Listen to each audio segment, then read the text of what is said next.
No food. Mom collapsed, came the urgent message from my daughter, Lily.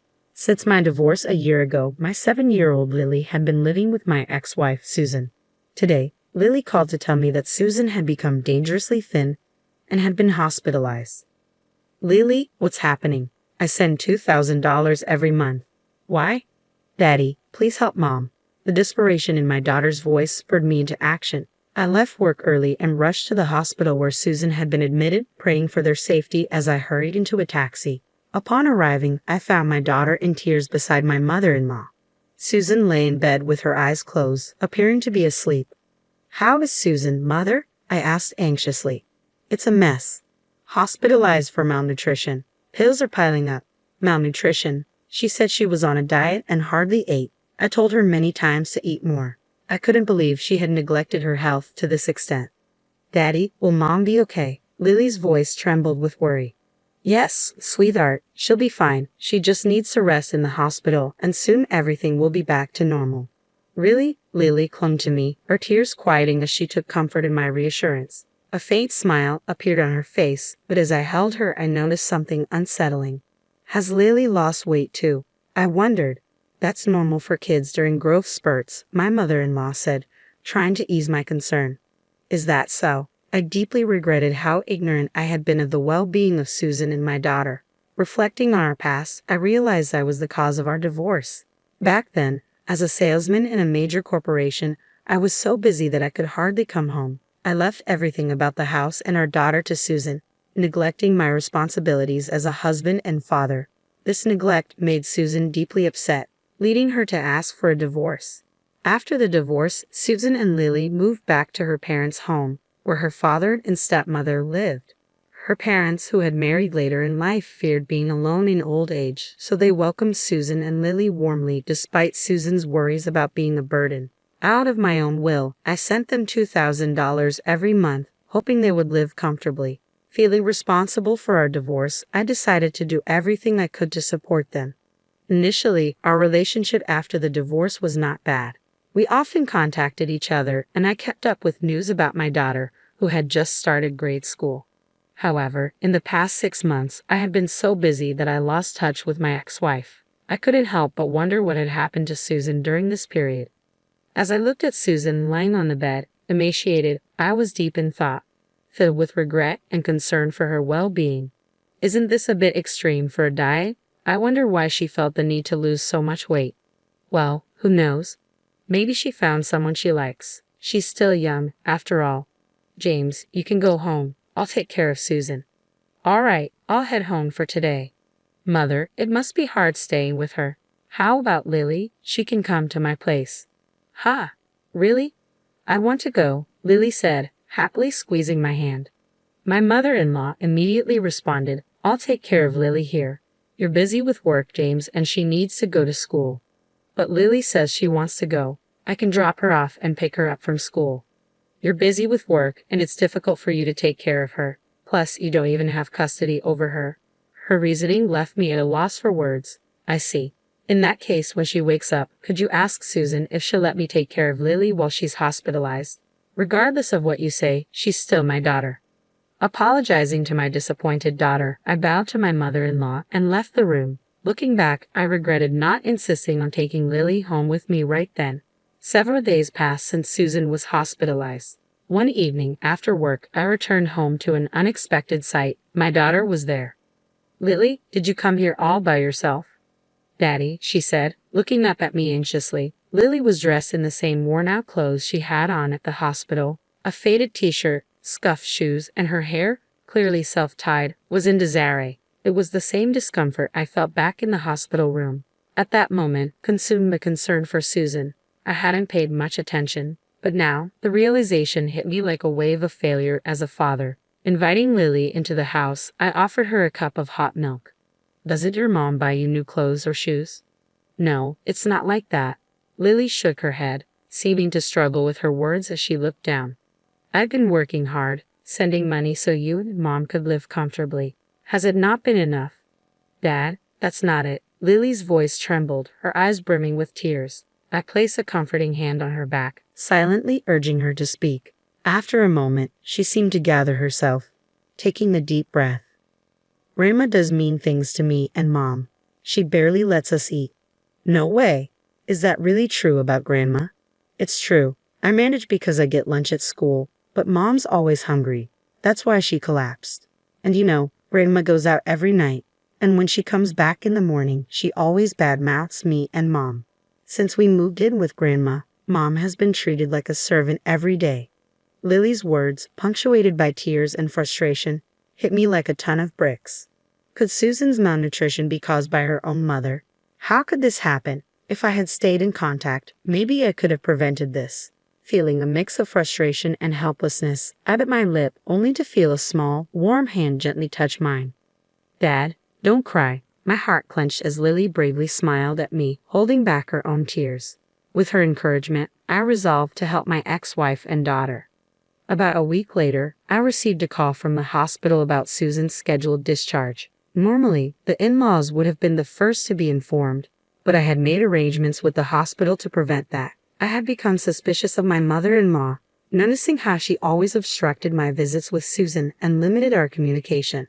Her incessant calls, even when Lily was staying with me, coupled with Lily's troubling stories, convinced me that something was amiss. So, I decided to take Susan directly to my house on the day of her discharge without informing my mother-in-law. When Lily and I arrived at the hospital, there was Susan, thinner, yet with a much healthier complexion than when she was admitted. "Thank you for coming to get me. I'm sorry for the trouble." Hearing Susan's voice properly after so long quickened my heartbeat. I was immensely relieved she was alive. Just as I breathed a sigh of relief, Lily rushed to hug her mother. "Mom, I'm so glad you're okay now." "Lily, I'm sorry for worrying you." Their emotional reunion brought a lump to my throat, but I knew we couldn't linger for my mother-in-law to arrive. Hastily, I ushered them into the car and drove home. "It feels nostalgic," Susan said, relieved, as we arrived at the house we once shared. Waiting for the right moment when she seemed calm, I broached the subject. "Actually, Lily told me something." As I asked Susan about the truth of Lily's words, her eyes widened and she awkwardly averted her gaze. What Lily said was true. After our divorce and my return home, my mother began treating me like a maid. Even when I started earning from work, she took all the money. There were even times she wouldn't let me eat because she claimed I didn't earn enough. "Why didn't you talk to me about it?" "How could you say that?" "I couldn't ask for help because I was the one who initiated the divorce. We hadn't been in touch recently, so I assumed you found a new partner. I didn't want to interfere with that." "A new partner? No way. Besides, didn't I transfer $2,000 to you every month? How did you fall ill?" "If you're lying, I haven't received anything." "I'm sure the money was transferred just fine. It should be recorded in your bank book." "My mother took both my bank book and debit card. She told me that you stopped sending money a long time ago, that you found someone new, and had abandoned me." I was stunned. If only I had kept in touch more diligently, this wouldn't have happened, but it's too late to regret it now. "She also took my credit cards and used them without my permission." "But couldn't you have run away?" "If I did that, they would turn on my father, who was left at home. I can't leave my father alone." Susan choked up as she said this. My mother-in-law was a big spender, and when Susan and I were still married, she would often come to us asking for money. Despite this, she was generally pleasant and kind, so I believed Susan and Lily would get along with her.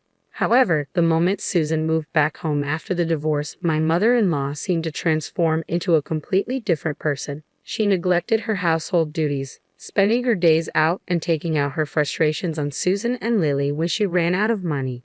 My father-in-law, a quiet man, couldn't stand up to my mother-in-law, so he turned a blind eye to her behavior. He offered no help, leaving Susan to endure it alone. But I let Lily suffer. I'm a terrible mother, aren't I? That's not true. The one at fault is entirely my mother-in-law. I see, thank you. With that, tears quietly streamed down her cheeks. A few days later, I waited for the day my mother-in-law would be out and headed to my in-law's house. When I arrived, my father-in-law, Apollo, greeted me with a deep bow. "I'm truly sorry. I've done a terrible thing to Susan and Lily." "Sir, I've heard about what my mother-in-law has been doing to Susan and Lily. I came here to help them." Upon hearing my straightforward statement, my father-in-law gradually began to speak.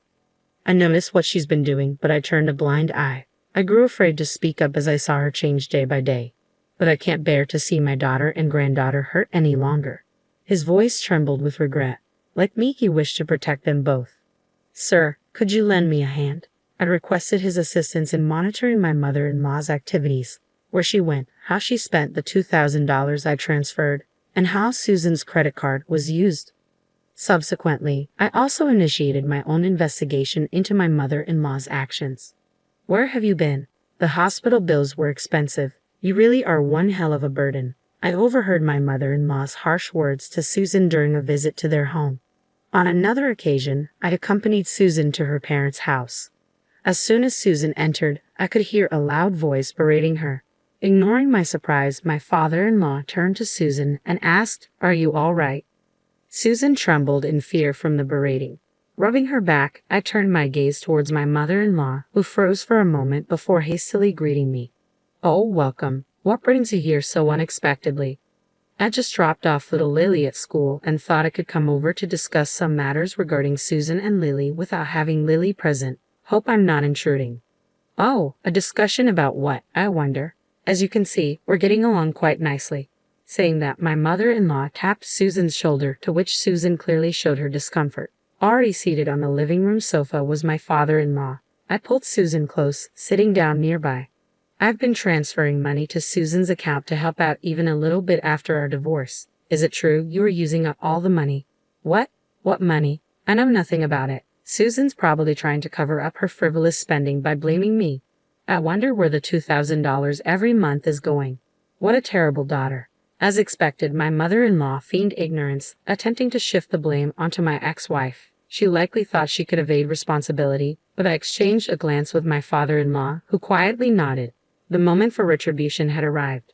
That's odd. You mentioned that $2,000 every month, but you told Susan that I stopped sending money and had abandoned her and our daughter, right? My mother-in-law started trembling as I uttered those words. That's what I heard from Susan. I didn't have control of my bank books or cards. You took them all. I couldn't possibly know about it. Besides, you've been using my credit card too, haven't you? I've received the receipts. What exactly have you been using Susan's credit card and the $2,000 you receive every month for, mother-in-law? To her question, my mother-in-law shook her head, insisting she didn't know. Of course, we expected her to play dumb. In the midst of this, my father-in-law brought something out from the back of the room. Stop lying anymore. What do you mean? Do you suspect me as well? To my enraged mother-in-law, my father-in-law pulled out a few photos. So that's where you've been going every night. You seem to have a favorite host at the nightclub. It appears you've been having a grand time using James's money and Susan's credit card. How did you? My father-in-law and I looked into everything. Although we only had to follow you around since you were so careless, we figured out everything without much deep investigation. What's wrong with using my daughter's money? I should be allowed that much. Furthermore, it seems that wasn't enough money for you.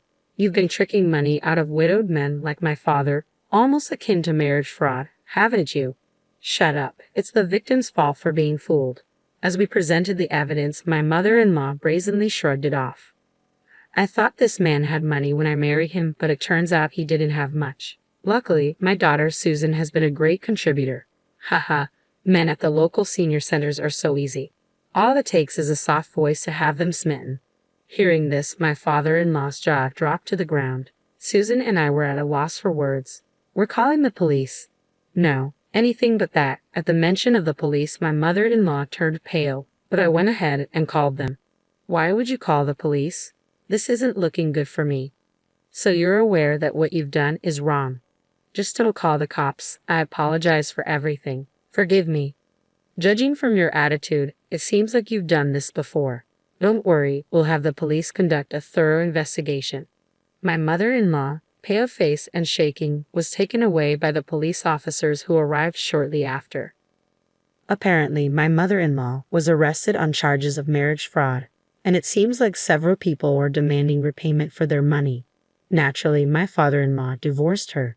Furthermore, he sued her for the emotional distress inflicted on her family from her harassment. Susan also claimed $50,000 in damages for the misuse of her credit card. Of course, I'm also demanding the return of all the money I transferred. My mother-in-law, now behind bars, doesn't seem to have an easy life waiting for her when she's out. As for me, afterward, Susan, please marry me again. This time, I'll protect you and our daughter. I won't make you cry anymore.